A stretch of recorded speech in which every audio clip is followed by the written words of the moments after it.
What is good, Donut Nation? I hope you guys are having a great day. Today we're watching a video titled, I beat hardcore Minecraft at 1,000 times speed at half a heart.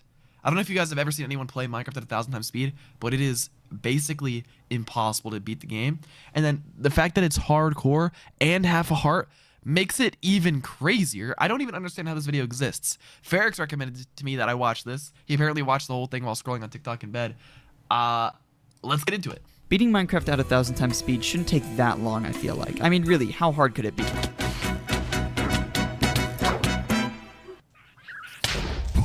Holy, I didn't even touch the ground. Look at that, bro. look at that. Look, he spawns in, jumps off a tree, and it turned to night and a creeper spawned in and killed him. That's how fast the Minecraft game is. It's impossible. I didn't even get to touch the... I don't think I need to explain why this is so difficult. Let me just show you why this challenge is stupidly absurd.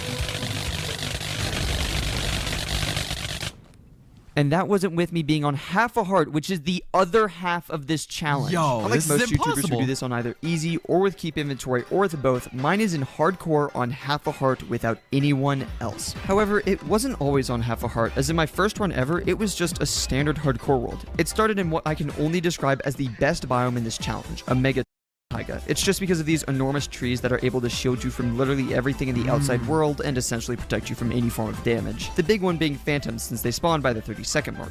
While I mine this tree, you're probably wondering a couple of things. One, how did you enter this command so fast? Well, I'm using a macro that I downloaded off a guy on Reddit that definitely hasn't given me a virus yet. And two, why aren't you half a heart? I mean, that's kind of the whole selling point of this challenge, so I understand why you'd be curious. I mean, this seed would have ended in the first 5 seconds if I made it half heart, but that's beside the point here. The reason this challenge became half a heart was because I, in my first ever attempt, mind you, within 20 minutes was able to get all the wood I needed for the rest of the run and get underground successfully without dying, find coal, iron, and copper. So 1,000 times speed was just too easy for me. He had to make it even harder. I feel like making it half a heart just makes it kind of impossible, though.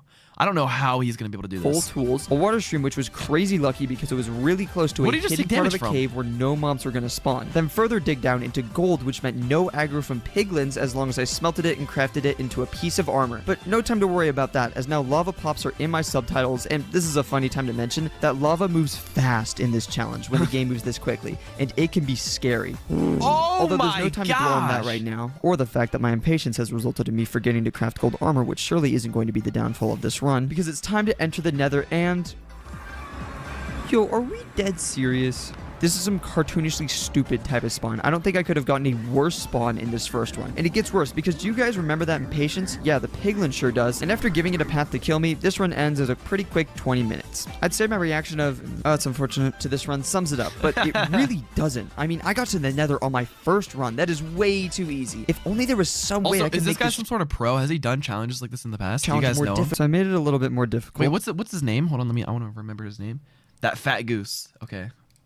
And Do by you a guys little know bit that more fat difficult, goose? I mean, I'm on half a heart now, which means it's going to be a long challenge. Yo! This slight change of making myself half a heart surely won't result in me being unable to enter the nether for the next week of my life. No, that would be crazy. Quick interruption. This is the part He's of the the video goat? where I tell you to W. subscribe. You got like 12 Yes, everybody subscribe to that fat goose. Is that his name?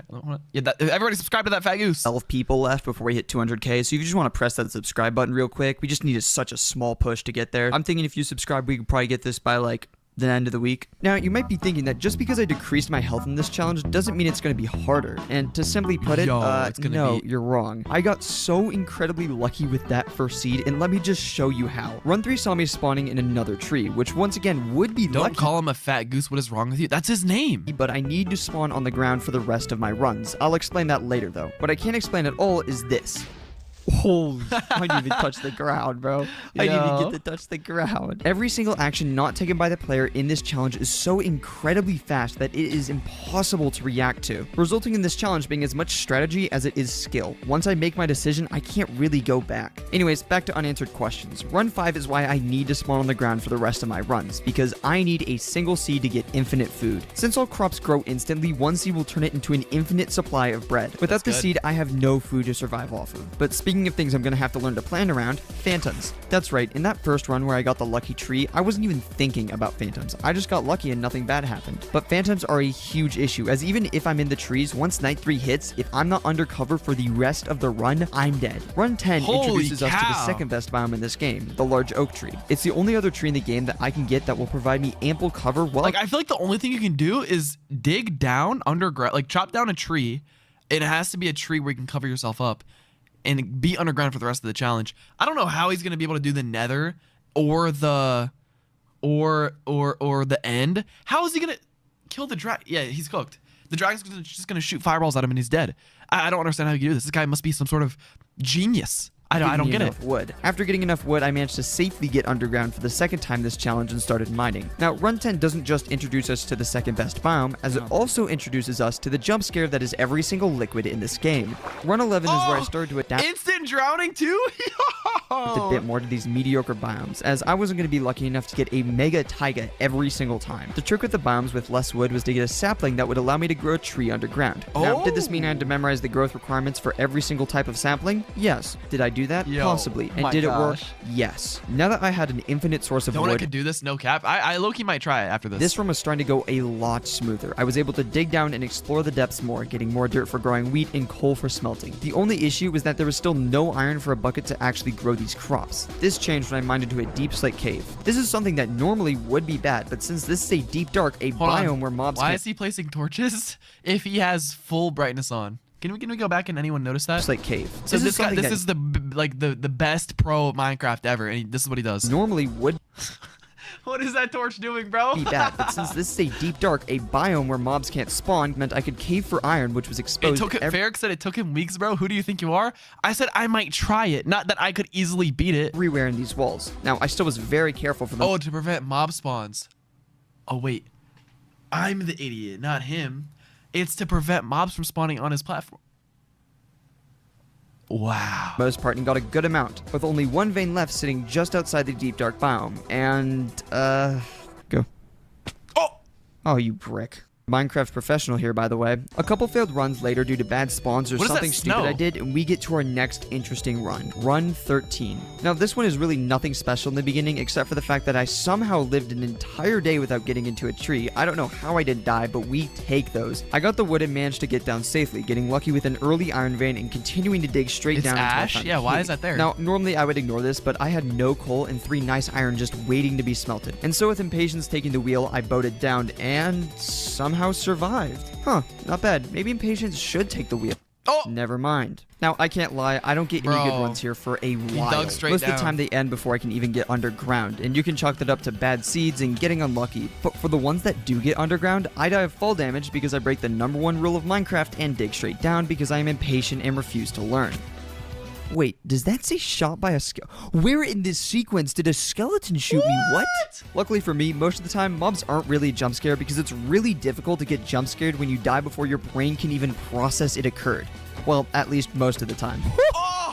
From where? No, how? From where? He hasn't even gotten armor. Wait, does he even need armor? He hasn't gotten, like, to the nether. There's no way. Now, something I really haven't touched on yet is how the game starts breaking at the seams when it goes this fast. I mean, sure, there are definitely some things that aren't vanilla, like cave spiders sounding like bacon sizzling, but Run 34 was an introduction to a more annoying issue. To start out with, I got a seed, the second best tree, and I managed to dig down. Once I dig underground, I found a big iron vein by digging straight down. Why is he still digging straight down? Punished. Now, even though I had a good amount of iron, I had 0 coal, and I didn't want to waste the very little wood I had smelting, so I instead dug around hunting for coal at Y18. Very well-known fact here, coal spawns very rarely at Y18, especially in comparison to literally any other Y level above it. So essentially, after wasting my time for 20 minutes, I heard a lava pool which would effectively have the same outcome, as I could sacrifice some wood to get a bucket and then smelt my iron. Yo, who else thinks smelting should not take as long as it does? Like, sometimes I'm smelting stuff and I'm like, dang, this is taking forever. What am I doing sitting here? I mentioned breaking at the seams. Yeah, this is what I mean. How? I'm sure you don't know what happened here, and neither did I until I did some testing. No way. Essentially, because your player is moving so slow in relation to the game, when you exit crawl mode like this, your hitbox just gets clipped in the ceiling for way too much time, and so the game has no choice but to suffocate you, effectively making the crawl mode of transport a lot more dangerous if I don't pay attention. What the heck? Too bad I'm broke, so it happened 2 more times. Also, remember when I showed those 2 times where I went into a cave and survived? Yeah, those are the exception, not the norm. Okay, I think we're safe.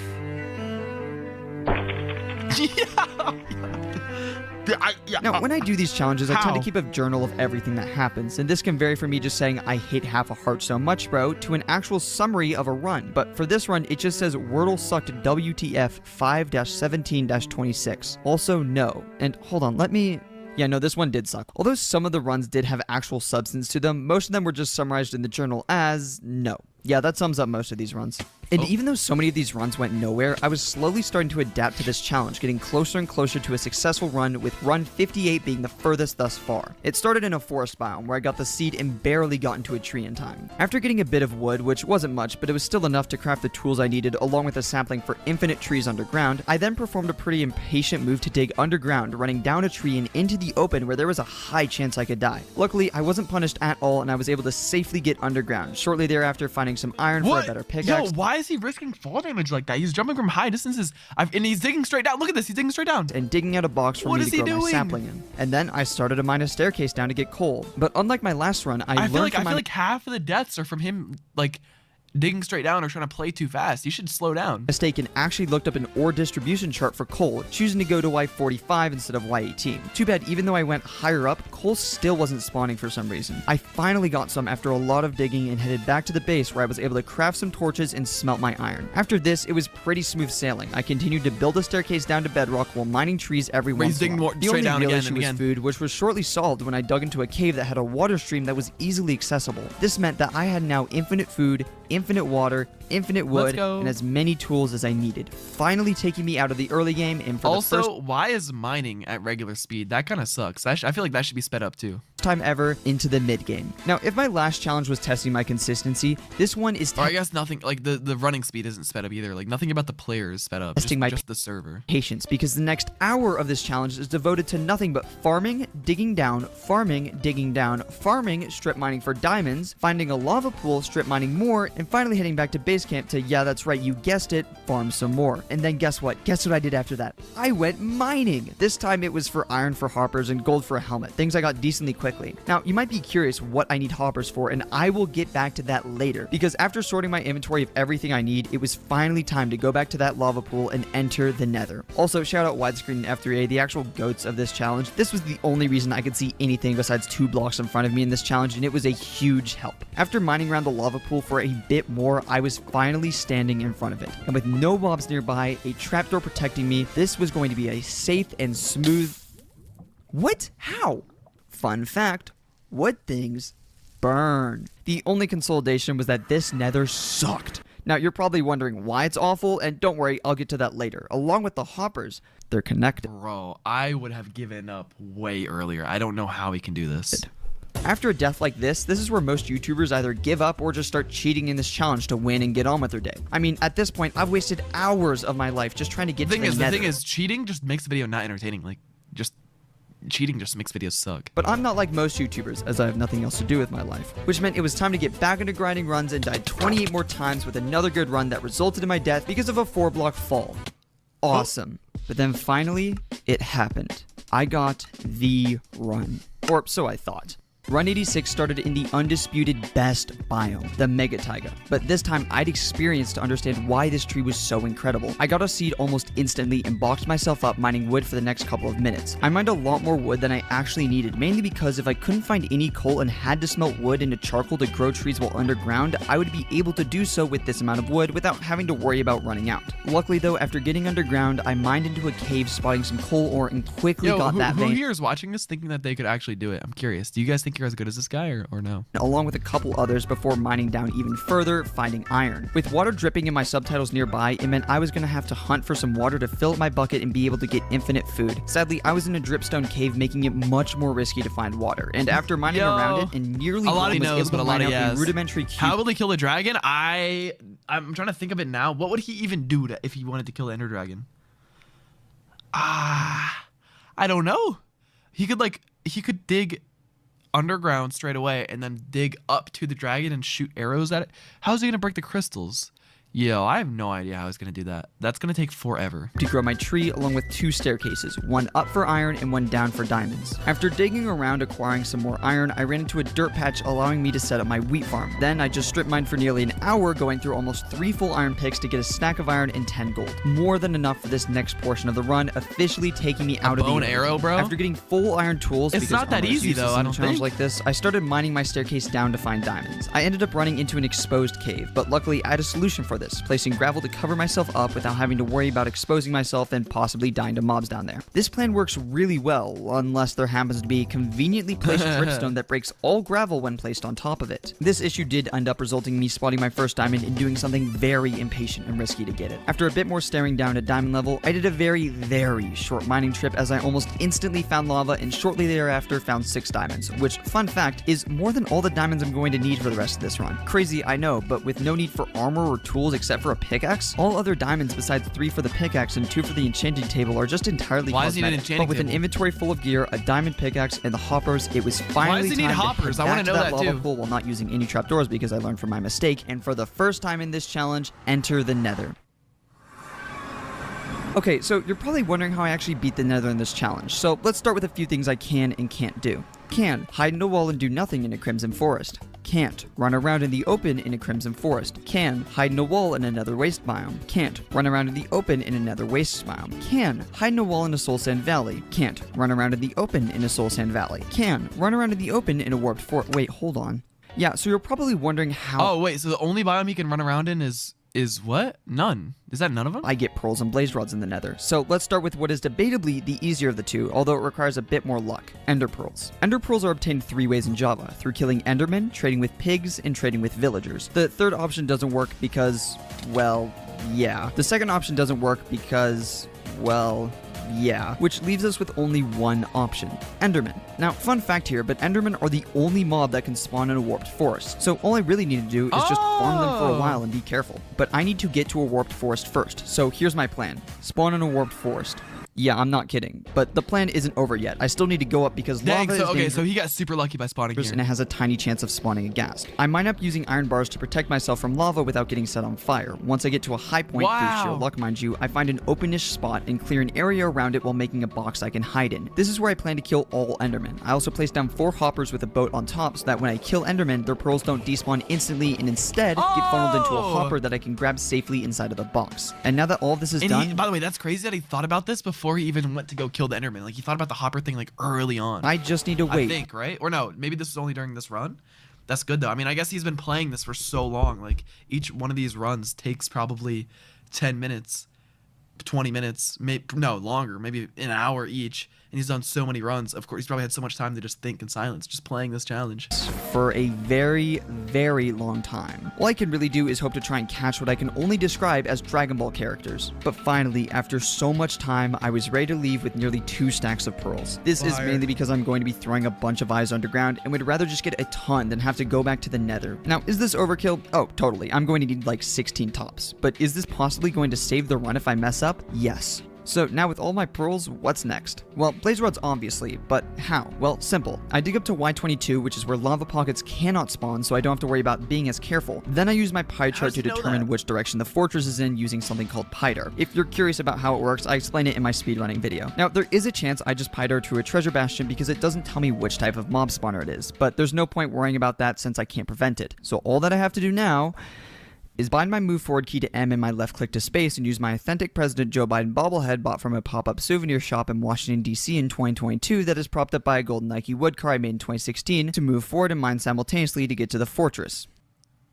This is a real thing I did. Clearly some professional YouTuber stuff right here. The good news is, while I was mining, I was able to do things with my time, like go outside, and by go outside, I mean watch Bluest Pikmin in my chair. Shout out my goat Bluest Pikmin. But after finally paying attention, I again realized that I definitely overshot the spawner and was forced to then crawl back and remeasure the mob spawner, which pointed a different direction now. I cannot describe how tedious this was. It was really just me crawling back and forth slowly, triangulating exactly where this fortress spawner was. And I knew this was a fortress spawner because I kept getting 2 different readings, which made the math even more difficult. But finally, after so much digging, I got to the area where I was guessing the spawner was and started digging down. And then, oh,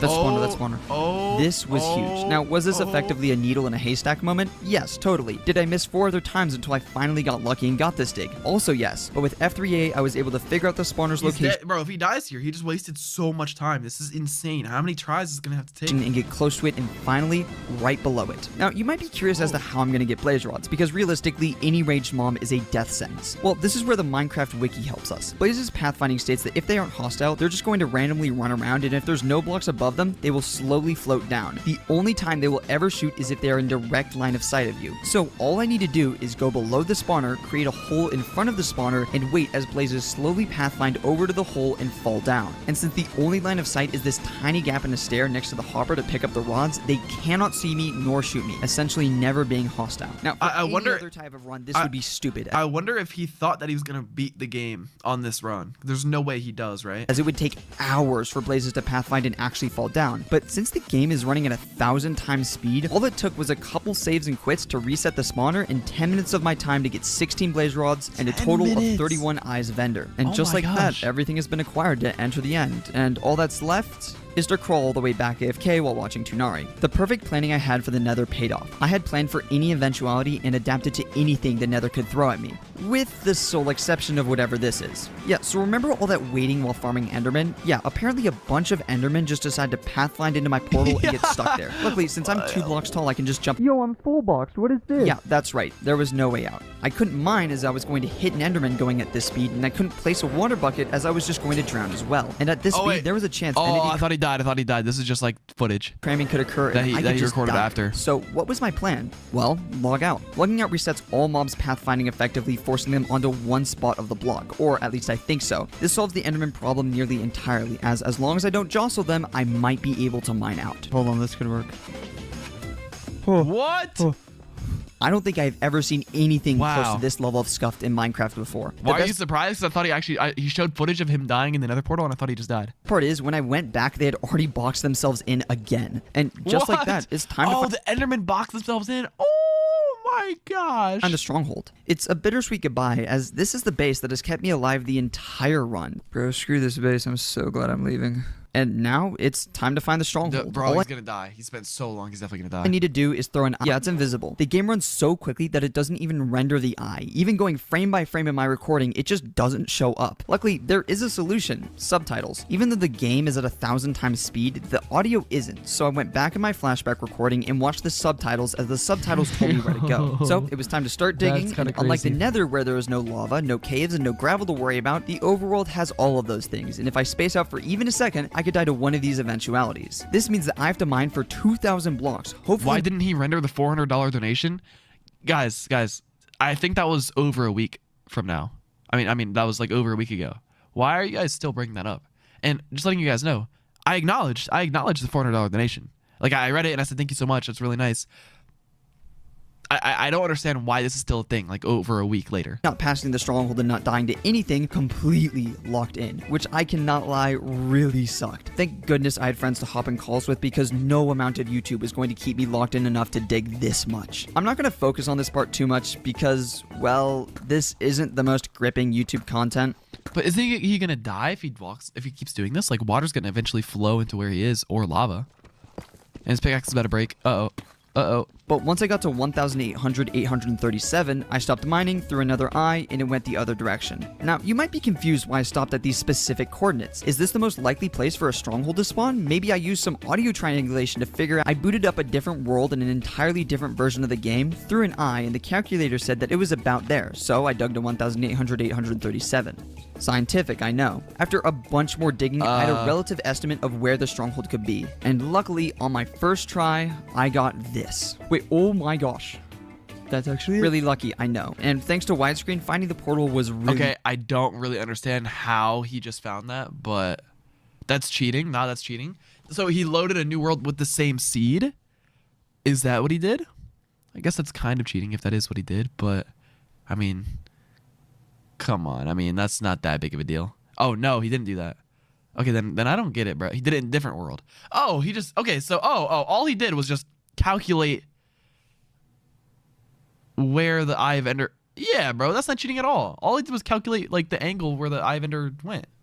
That's not cheating at all. Easy, and also really bugged as an OBS failed. Now what you're about to see is Minecraft's scariest mob for this challenge. A one-hit mob that can go in 1x1 spaces and can truly be anywhere. The silverfish. They're ridiculously fast in this challenge, and if you happen to come across one, within seconds, every block they touch becomes infested. This is exactly what happened in my scenario. Luckily, after some sneaky lava, I was able to break the spawner and light the portal, officially starting the end game. Yo, all this, and he's definitely gonna die in the end. Oh, this is no way he beats it here. Now, you might be curious as to how I'm going to beat the game, and I don't blame you, so let's start by addressing the elephant in the room.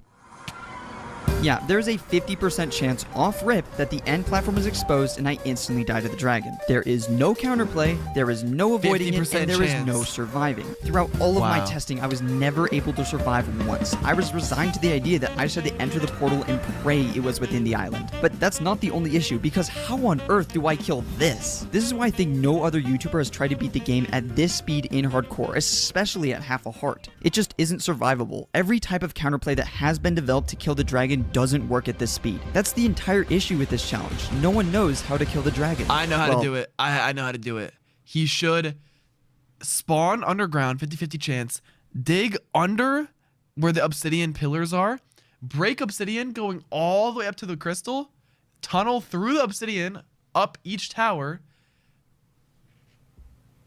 somehow break the crystals without taking damage, and yeah, that's all he has to do, bro. Shoot an arrow from really far. He's gonna be super low down. He's gonna shoot an arrow all the way up to the top where the crystal is, and it's gonna blow it up. And he can do that for each one.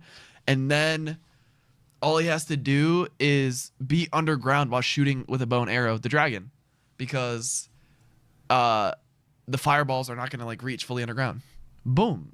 That's got to be what he does, right? No one, with the sole exception of me, of course. What you have to realize off the bat is that if the dragon sees you, you die. But this line of sight the dragon has covers nearly the entire end island with a lot of height above it to boot. Any line of sight you have to either shoot the dragon or destroy the crystals won't work. The game is just too fast. Underground. But what if we use that to our advantage? If everything in the game is running at the same speed, that means pistons are super fast, and observers are, and slime would be working at that speed as well. Oh, I think I see the plan now. But that's only part of it, and to understand it all, we have to go back to the challenge. Now that the portal is lit, I need to start prepping for the end. So the first thing I do is mine out a chunk to set up my new base camp, because— Wait, he's gonna build a flying machine to fly really far away?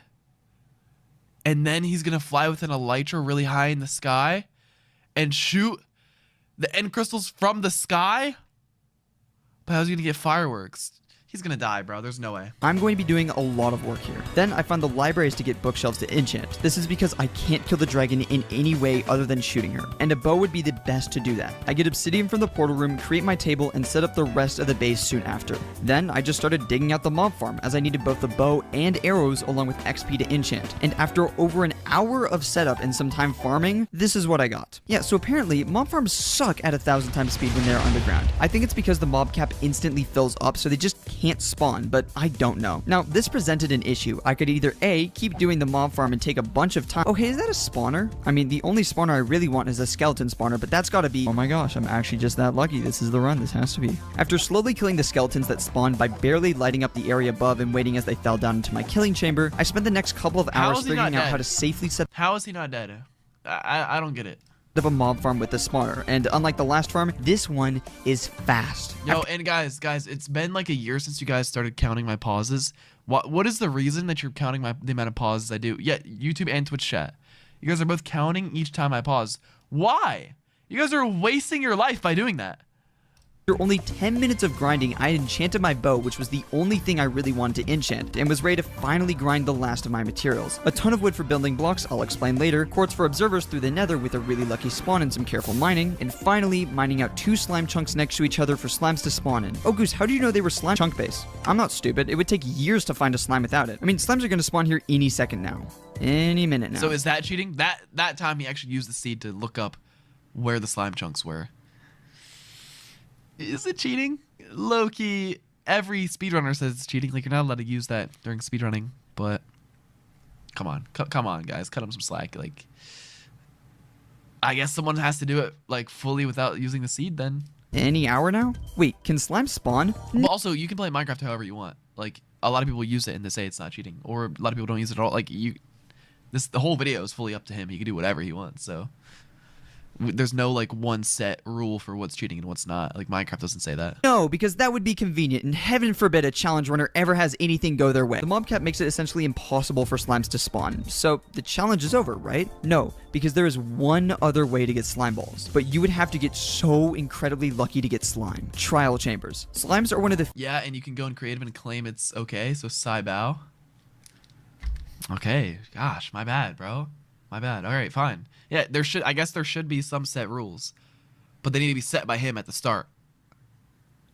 Then we can be like, oh, okay. few mobs Yeah, but then that would be boring if he had to explain all the rules right at the start. that have their own dedicated spawner, So, created by the I spawning don't platform in the generation. This was my only chance to get slime, and so I pie charted for a chamber, widescreen looked around until I found one, and then dug towards it, fully expecting it to have no slime. Spoiler alert, I second tried the slime spawner. I have no idea how I got this lucky. How Maybe is he Minecraft not was just dying? making up for that one video, but all I needed to do was use my hopper method and kill one slime and I would be good. And after killing a slime and getting 4 slime balls, I left. Goose, you might be saying, don't How you is need he a not lot more than dying? 4 to build a flying machine? Well, yeah, but here's my issue. It's kinda impossible to get. I mean, I already got absurdly lucky and I'm not pushing it. So I just happened to put my slime balls in an empty chest and then, oh no, my game crashed in a specific series of events. How horrible. So now I have a stack of slime. Wait. Is he saying he duplicated the slime by his game crashing? After seeing what I just had to go through, I think this is completely deserved. Or is he saying he went in creative and just did some off camera slime ball spawning? I just dug out 2 full slime chunks for nothing to happen. This is completely deserved. After a little bit more prep, I'm done. Everything Okay. is ready. All right, And no, all whatever, that's left to do is just hey, flip this is still impressive. But I just don't know how he hasn't died yet. that coin and see if all of this preparation was for nothing.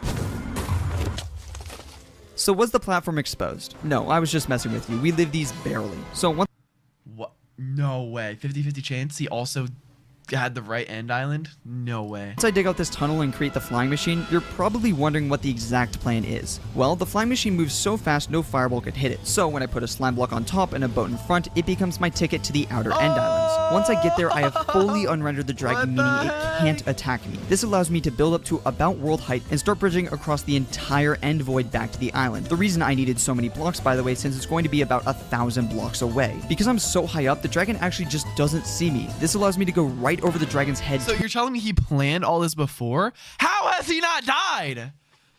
Oh, I don't want to say it's fake in case it's not, because I feel bad to discredit this insane work, but holy, this seems impossible. To the end fountain and place a single obsidian block with water. Like he planned all of this and knew that all these problems could happen. Like he didn't take fall damage when going across the slime thing.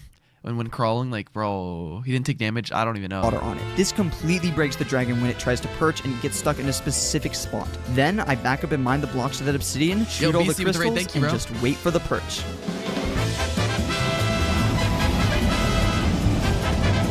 What? What? And he just did it. Yo, don't die on the way down, bro. I got that. Bro, that'd be so funny. And why is he risking that?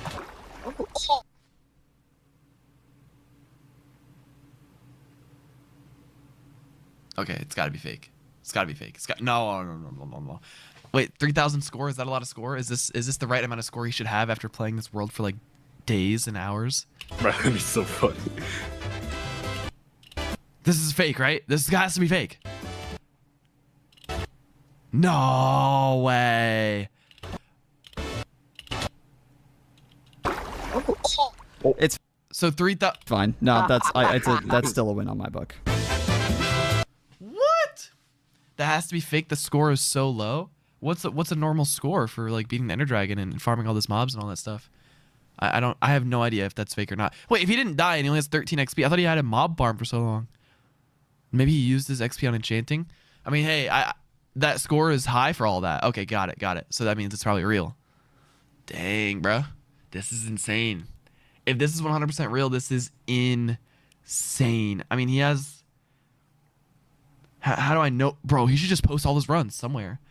Like put them all in a Google Drive or something just to guarantee that this is real. Because if it is, that'll make me definitely want to watch his videos in the future. Because then it's like, yeah, whenever this guy makes a video, it's just not fake at all. Everybody subscribe to the Fat Goose.